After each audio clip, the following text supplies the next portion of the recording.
Hello again, boys and girls out there in YouTube land watching. John and Ellie here with a single malt Scotch whiskey review. Now, I wanted to do this review because I'm almost out of this particular single malt Scotch. This is the Glen Moray Speyside single malt Scotch whiskey Elgin Classic. Now, as you may or may not know, I have had a lot of blended Scotch whiskeys, including many that you can watch examinations of on Ronald Terrio's channel, Louisiana Beer Reviews. I've done many of those over the last, 4 or 5 months. And I started out drinking blended Scotch whiskey. I've only had 2 single malt Scotch whiskeys, this being one of them. And I just wanted to do a live review for you guys since I'm almost out of it here. And Gabrielle Celaya is watching. Thanks for tuning in, Gabrielle. Enjoy hanging out with you off air on some of these hangouts we've been doing lately. So I'm going to go ahead and give this a pour.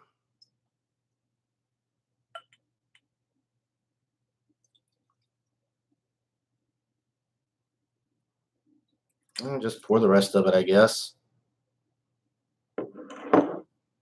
Hopefully this video will turn out okay. I won't have any audio or video problems. If I do, I can always delete it, I suppose. All right. So a little bit about this product.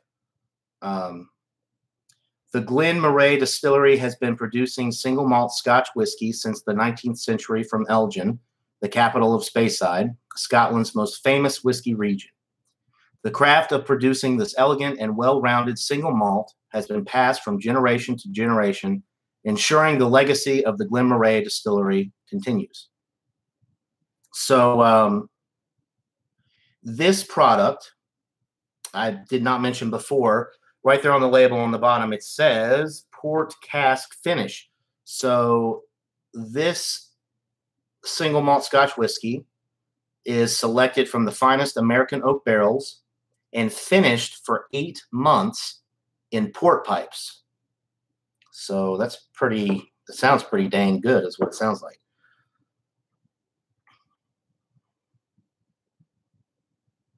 So single malt, we're looking at barley here. 40% alcohol. One of the reasons that I bought this when I was looking to get into single malt Scotch whiskeys after having tried so many blended Scotch whiskeys, I was looking for something pretty cheap. And this product was $28.99. I actually asked the employee at the package store that I picked this up at. I asked him for some recommendations, and he was actually very knowledgeable. They have great package stores one county over from where I live that I go to, and there's one in particular where the guy that is there is always very friendly, and if I have any questions, he'll always try to answer them as best as he possibly can, and he is very knowledgeable about whiskey, especially Scotch whiskey. So I actually asked him what some good budget single malt Scotch whiskeys were, and this was one of the ones that he recommended. Because if you guys are trying to transition from blended Scotch whiskeys to single malts, you'll notice a huge increase in price. Cheap blended Scotch whiskey you can get anywhere from $8.99 to about $20 a bottle. When you start looking at single malt Scotch whiskeys, you're looking, a lot of times you're looking upwards of $50, and then even more often you're looking at over $100, into the hundreds of dollars really for the really good stuff. But this one here is, I guess, one of their, they do have some expensive products. Glen Moray makes some pretty expensive single malt scotches. But this one cost me right around $30 a bottle, which I thought was a great value. So anyway, I guess I've blabbed on enough about that. Go ahead and get a nose on this product and see what we have going here. It smells really nice.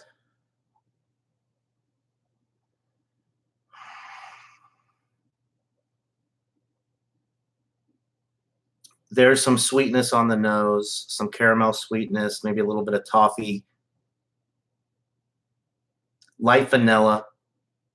You get the peat smoke action here. It's like a vegetative, I don't know, it's hard to describe peat. It's a very unique quality, a very unique aroma. It tastes very unique.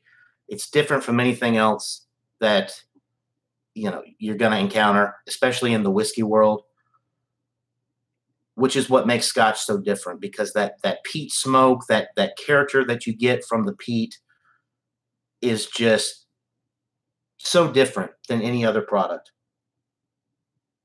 This one is pretty mildly peaty. It's not like super in your face, which is nice. And it does say on the back of the label that this is a perfect whiskey for a perfect single malt Scotch whiskey for single malt Scotch whiskey beginners. Because like I said, if you're going from a blended Scotch to something like this, I mean, it can be pretty harsh if you're not really going into it with the expectation that you're going to get a really bold, different type product with a lot of peat smoke and like vegetative type thing. I don't really know how else to describe it. It's just so odd, but it's pleasant. So you get the caramel sweetness, toffee sweetness, light vanilla note. The port finish on this one, I think, is coming through on the aroma as well with the sweetness. It smells really, really pleasant, really good, guys. So cheers to Gabriel Celaya for watching, and anybody else who might watch this later on.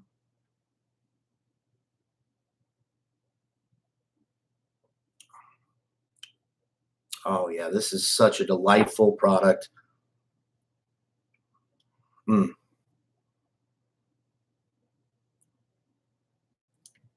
It's sweet and, caramel sweetness. I think that the port thing is going on with this. You get the oak, but it's obviously not like a heavily charred oak like you get with bourbon whiskey. But it does have a little woody component to it on the palate.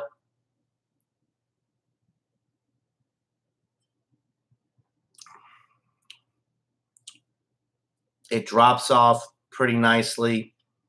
It doesn't linger in the side of your mouth and inside of your cheeks. So in that sense, it's very inviting. Scotch whiskey a lot of times is pretty light. I mean, if you're used to drinking bourbon whiskey, this is a completely different color, aroma, flavor profile, finish, everything. I started drinking Canadian whiskey and then got into bourbon pretty quickly thereafter. And just kind of getting into Scotch whiskeys more recently, just completely different animal altogether. And then when you get into the single malts, they're a lot different as well. I would recommend doing what I've done, which is to buy some cheaper single malt whiskeys, Scotch whiskeys like this one here. I've had one other one, like I've said, which I will do a review of at some point. I've still got plenty of the bottle left of this one. It's the McClellan's. This one is a lowland single malt Scotch whiskey. So with Scotch whiskey, I might sound like an idiot because I don't know enough about these products, but which is why I did a live review. I didn't want to have to do too much research or anything. I just kind of wanted to put a video out there and just be honest about what I'm drinking, and hopefully you guys can appreciate that and maybe decide for yourselves whether or not you want to try these types of products, because that's what I did. I just went into this stuff pretty blind, didn't know anything about whiskey before I got started, and my journey has been more and more enjoyable over the last year or two. I mean, it's just such a great experience to get to try these different, really well-made, complex products and developing your palate to where you can appreciate this type of stuff. Gabriel Salai says, this is your first live review by yourself. Yes, you are the only one watching. You're welcome for the shout out. This is actually not my first live review. The very first video that I ever made was live of the King Cobra malt liquor, which is the reason that I started one of the reasons I started my channel, because the go live feature made it so easy for me to do. Because I really don't have a lot of time to put into making a channel, so I didn't want to half-ass it. So I thought that was convenient, and I was willing to give it a try. And then I later learned that it was really easy to upload videos from my computer using my desktop camera. So yeah, I mean, but yeah, this is still new to me, the whole live thing. Yeah, thanks for watching, Gabriel. I don't know if you've ever had Scotch whiskey. If you haven't, I recommend that you try it. Anyway, so back to this. Very, very enjoyable single malt Scotch whiskey. And it's hard to give these things ratings, especially when you're new to the world of whatever it is that you're looking at. For me, I am very new to single malt Scotch whiskeys. I've only had 2. I've had plenty of blended Scotch whiskeys. There are a lot of similarities, obviously, but these qualities that you get with the single malt are a lot more pronounced. There are a lot of really enjoyable characteristics with this particular one. I think a lot of that comes from the port finish on this one. It gives it a really nice, sweet, complex finish. The oak really plays a part in this as well, but it's not a charred oak thing, so it's very balanced. You know, in bourbon whiskey, the charred oak really imparts a lot of flavor, and a lot of times you get these super bold flavors up front. This one here, you get the peat, the smoky, peaty thing with this.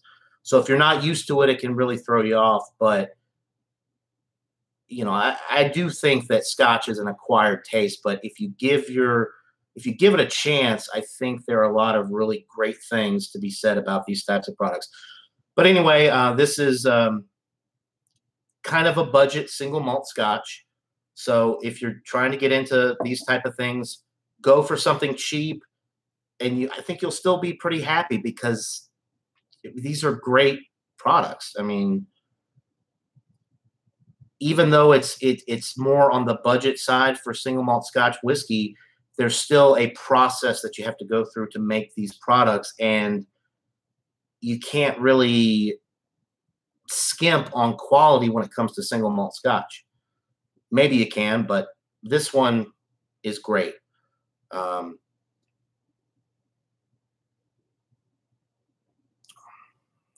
Just so enjoyable, nice and sweet with the peaty thing going on, but it's not too crazy to where if you're new to Scotch, it'll maybe turn you off to it.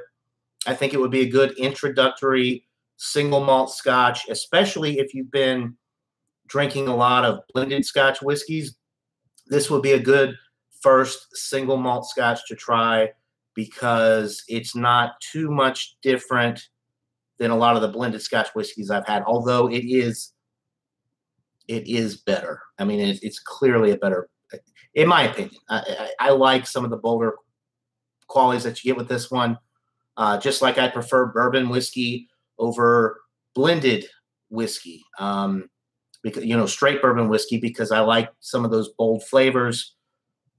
And so, yeah, for a single malt Scotch whiskey, I would give it an A. I'm not going to give it a specific number because I haven't had enough of them to really compare. I do think both of the ones that I bought were very, very good, and I got advice from somebody who knows a lot more about this type of stuff than I do. So I'm going to just say that this is an excellent single malt Scotch whiskey, especially if you're looking into trying some single malt Scotch whiskeys, because you're not going to spend too much money on this. And if you don't like it, okay, fine, but you haven't, you didn't spend $200 for a bottle to decide that you didn't like single malt Scotch whiskey. So, yeah, excellent product. That port finish, I think, really adds to this one as well. So a couple more comments, and then I'll just go ahead and end this thing. I don't want to go on too long here. Gabriel says, I've had Jack Daniels, but I'm not really that into liquor or mixed drinks. Yeah, I'm not really into cocktails, mixed drinks myself. I like to drink these things neat. Maybe on the rocks occasionally if I want to chill it down a little bit. But yeah, mixed drinks a lot of times are too sweet. For whiskey, though, I will say that an old fashioned is pretty good. I do enjoy an old fashioned from time to time. But yeah, it's worth a try. If you like Jack Daniels, you should try some other bourbon whiskeys. I don't know if I could recommend Scotch to you because it's a lot different than bourbon. And if you're not a big whiskey drinker in the first place, you might really be turned off by something like this because it's such a different thing. Gabriel says, I love beers and some wine, but beers is what I love the most. Yes, me too. Beer is my real passion when it comes to drinking and alcohol. I really am getting into a lot of whiskey. Bourbon whiskey, I think, is my favorite. The Scotch whiskeys, I'm still pretty new to. So as my palate develops, I might grow to love it more and more, which is what happened with bourbon. But yeah, that's my number one go-to liquor is bourbon whiskey. Wine, I'm kind of getting into a little bit more. I really like port wine. I would recommend that. It's like a really strong, sweet red wine. So I would recommend drinking some of those, Gabriel, if you haven't had any port wine. They typically run between 18 and 22% alcohol by volume.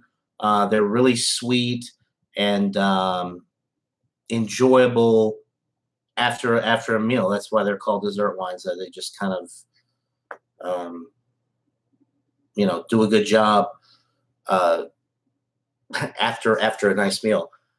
Cheers back to you, Tyler. Thanks for tuning in. About to get off of here and maybe drink the rest of this off, or drink the rest of this after I get off of here. But yeah, I'm looking forward to watching your dollar beer reviews that you have coming up. And then, of course, tomorrow night's examination of the Kolsch style beers. I'm excited about that as well. I think I'm going to be able to find a really good one for that.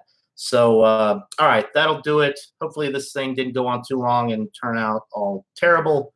But, of course, if it did, I can just delete it. So thanks for tuning in, Gabriel Celaya and Tyler Mansell.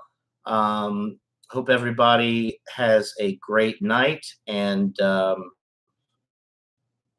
next time, guys, cheers.